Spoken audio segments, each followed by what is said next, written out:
ನಮಸ್ಕಾರ ವೀಕ್ಷಕರೇ, ನಾನು ನಿರೂಪಕಿ ವಿದ್ಯಾ ಮಂಜುನಾಥ್. ವೀಕ್ಷಕರೇ, ನಿಮಗೋಸ್ಕರ ಡಿಕೆ ನ್ಯೂಸ್ ಕನ್ನಡ ಯೂಟ್ಯೂಬ್ ಚಾನೆಲ್ನ ದೇವು ಕೂಚಬಾಳ ಅವರ ಸಾರಥ್ಯದಲ್ಲಿ ಪ್ರಾರಂಭವಾಗಿದೆ.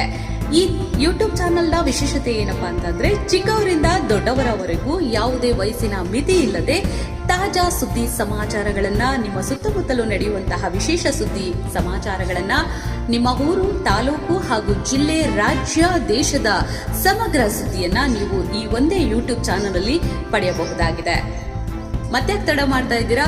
ಕೂಡಲೇ ನಮ್ಮ ಡಿಕೆ ನ್ಯೂಸ್ ಕನ್ನಡ ಯೂಟ್ಯೂಬ್ ಚಾನೆಲ್ನ ಸಬ್ಸ್ಕ್ರೈಬ್ ಮಾಡಿ, ನಿಮ್ಮ ಸ್ನೇಹಿತರ ಜೊತೆಗೆ ಶೇರ್ ಮಾಡಿ, ನಮಗೆ ಸಪೋರ್ಟ್ ಮಾಡಿ, ಮರೆಯದೆ ಬೆಲ್ ಐಕನ್ನ ಒಡಿರಿ ಅಂತ ಹೇಳ್ತಾ, ಇ ಫಾರ್ಮಸಿ ವಿರುದ್ಧ ದೇಶವ್ಯಾಪಿ ಔಷಧ ಬಂದ್, ತಾಳಿಕೋಟೆಯಲ್ಲಿ ಮನವಿ ಸಲ್ಲಿಕೆ.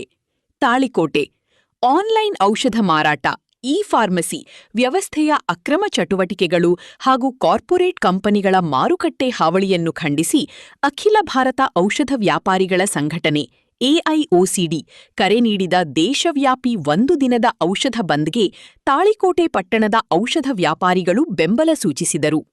ವಿಜಯಪುರ ಜಿಲ್ಲಾ ಹಾಗೂ ತಾಳಿಕೋಟೆ ತಾಲೂಕು ಔಷಧ ವ್ಯಾಪಾರಸ್ಥರ ಸಂಘದ ನೇತೃತ್ವದಲ್ಲಿ ವ್ಯಾಪಾರಿಗಳು ಸ್ಥಳೀಯ ತಹಶೀಲ್ದಾರ್ ಅವರಿಗೆ ಮನವಿ ಪತ್ರ ಸಲ್ಲಿಸಿ ಇ ಫಾರ್ಮಸಿ ನಿಯಂತ್ರಣಕ್ಕೆ ತಕ್ಷಣ ಕ್ರಮ ಕೈಗೊಳ್ಳುವಂತೆ ಒತ್ತಾಯಿಸಿದರು.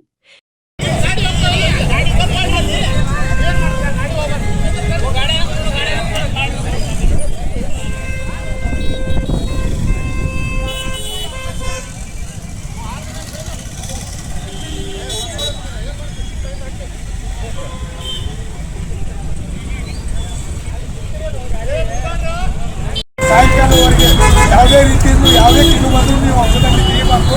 ಇದರಿಂದ ನಾವು ಮುಂದಿನ ನಿರ್ಮಾಣಗಳಲ್ಲಿ ಇದಕ್ಕಿಂತ ನಮಗೆ ಕಷ್ಟ ಕಾಲ ಬಂತಂದ್ರೆ ಅದಕ್ಕೆ ನೀವೆಲ್ಲರೂ ಒಂದೇ ವಿನಂತಿಯೊಳಗೆ ಒಂದೇ ಇದರೊಳಗೆ ನಾವೆಲ್ಲರೂ ಹೋರಾಡಿದ್ರೆ ಒಂದು ಬೆಲೆ ಸಿಗ್ತದೆ ಅಂತೇಳಿ ನಮ್ಮ ಜೈ ಕರ್ನಾಟಕ.